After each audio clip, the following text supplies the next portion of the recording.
So, Warframe have just unveiled Oraxia's abilities for the Isleweaver update, which is now confirmed to be releasing on the 25th of June. So let's not feck about and let's just look at her abilities.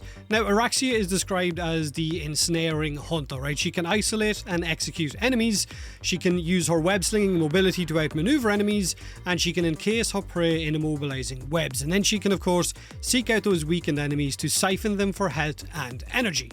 Her passive is called Predator's Lurk. This is where every finisher kill that she gets will increase her health by 10 for the rest of the mission, up to a maximum of 1000 bonus health. So the more finishers she gets, the more health she gains, up to a maximum of 1000 permanently for the rest of the mission. So she literally grows stronger the more that she feeds. Now, it kind of gives me vibes of that spider character that you could play in Evolve, if you've ever played Evolve, which is an awesome character, by the way. Her first ability is called Mercy's Kiss. This is where she will leap onto an enemy, she will pierce them with her spider legs, and survivors of this attack will be then stricken down by a toxic debuff. So this is going to work incredibly well with Archon continuity.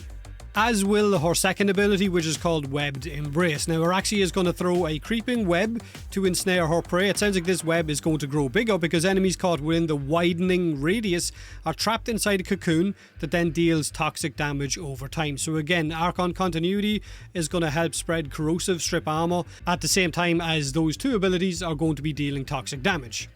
Her third ability is called Widow's Brood. This is where Oraxia will launch a barrage of stinging darts in front of herself that also apply a toxic status effect. Poisoned enemies will then spawn scuttlers when they are killed. So this is going to have lots of little small spiders running around, attacking enemies at the same time as you're attacking them. Now, we don't know how many scuttlers can be active at any given time, and it also could work in a similar way to, I guess, Nidus's larva, where it might kind of, I guess, distract enemies. So we're gonna have to wait till we actually see it in game or jump in ourselves to see just how effective these little scuttlers are, or whether they're actually going to be classified as companions or pets for some of those new mods or arcanes to benefit from them as well. And then we have her fourth ability and final ability, which is Silken Stride, where Oraxia will unfurl her legs and she will go on the prowl. She will basically walk on them like we've seen on one of the dev shorts last week. Oraxia at that time is immune to status effects. She will take reduced damage, and her ranged weapons are then imbued with toxic damage as well. You're going to be able to leap to a targeted surface, wall or that, on silken threads by tapping sprint. And while you're latched to that surface, you're going to gain stealth and bonus damage at the same time. So I'm guessing Arcane Arachne and Archon Continuity are going to be two kind of required items. Well, maybe not Arcane Arachne, because you could use other arcanes if you don't have that, but Archon Continuity is definitely going to be a mod that you're going to want to have on your build while running around with Oraxia, considering everything she does is toxic based, and spreading corrosive at the same time is too good to turn down. So overall, she's a Warframe that is focused on hunting down weaker enemies, applying toxic damage, and hopefully then corrosive damage if you've got Archon Continuity. If you don't, then it's no biggie. And she's also a web-based crowd control frame at the same time, while her passive allows her health to scale up by an extra 1000. So we don't know what her armor values are. We haven't seen any stats whether she's going to be an armor or health based tank, but if she's going to be able to heal herself by pouncing on enemies and replenish her energy at the same time, then she could have a nice kind of loop to how she survives, depending, I guess, on what level of enemy you're going up against. We don't know what kind of shield values she has, if any, but she does sound cool. Let me know in the comment section below what you think of Oraxia now that you've seen, or I guess read, what her abilities are, if you're looking forward to her or not. She looks fantastic, by the way. Now, like I said at the start of the video, the Isleweaver update is releasing on the 25th of June, and it is Warframe's next major, I guess, update. Coming with this update is a new location, Scholar's Landing. This is kind of the heart of the Isleweaver content, and it's going to be set inside Deveri. This is where you're going to get, I guess, the mission and the boss fight to go up against Oraxia herself. But remember, while you're on Deveri this time around with this new cycle, you're going to be using your Warframes and weapons, not your operator. It is basically this one loop is going to be Warframe only. Also coming with the update is Operation 8 Claw, which is Dominus Thrax is under threat by Major Nessie Rusalka, and of course the new Murmur enemies, where you're going to take on the Fragmented, a new enemy type of Fragmented, and completing missions during Operation 8 Claw will grant you a new currency, which you can then use to unlock cosmetics, a new 3-tier Signa, and a new Incarnon weapon as well.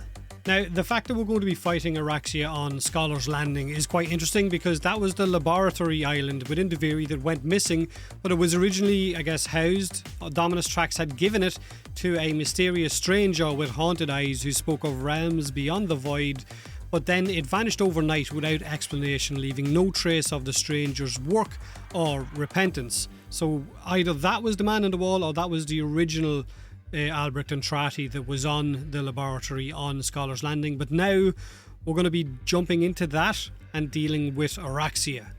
So I can't wait to see what the lore implications will be there, or what they might point us towards the direction for a future, I guess, journey.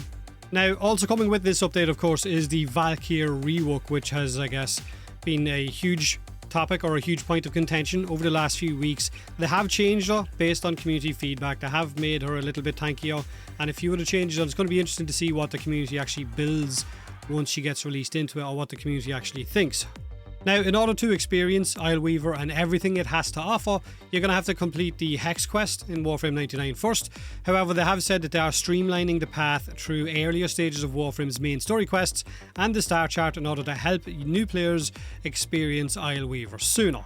Now, of course, also coming with this update is the Citrine Aphrodita deluxe skin, which looks like this, which does look really cool as well if you like picking up your deluxe skins.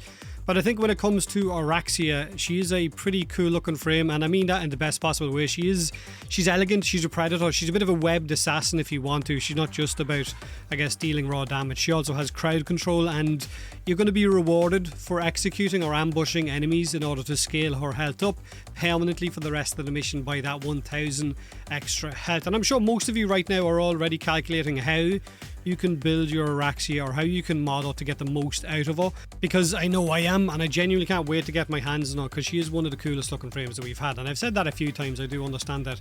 Now, if you've been away from Warframe for a while and you're playing other games and you're thinking about jumping back into it, now would be a very good time to come back. Warframe's developers have been kind of hitting it out of the park for the last maybe year and a half, 2 years, with quality of life changes, streamlining the new player experience in order to get new players to that new content much quicker than they would have previously. And considering TennoCon is right around the corner, and we're going to learn more about where, I guess, the next direction for Warframe will be over the next year, whether we're going to go to Tau, whether it might be something to do with the Unum Tower, whether it might be something completely different that none of us are even expecting. We'll find out, I guess, in July at TennoCon. But let me know in the comment section below what you think of Oraxia's abilities, like I said earlier, whether you're going to be excited to use her or not. Have a great day either way, have a great week, and as always, thanks for watching.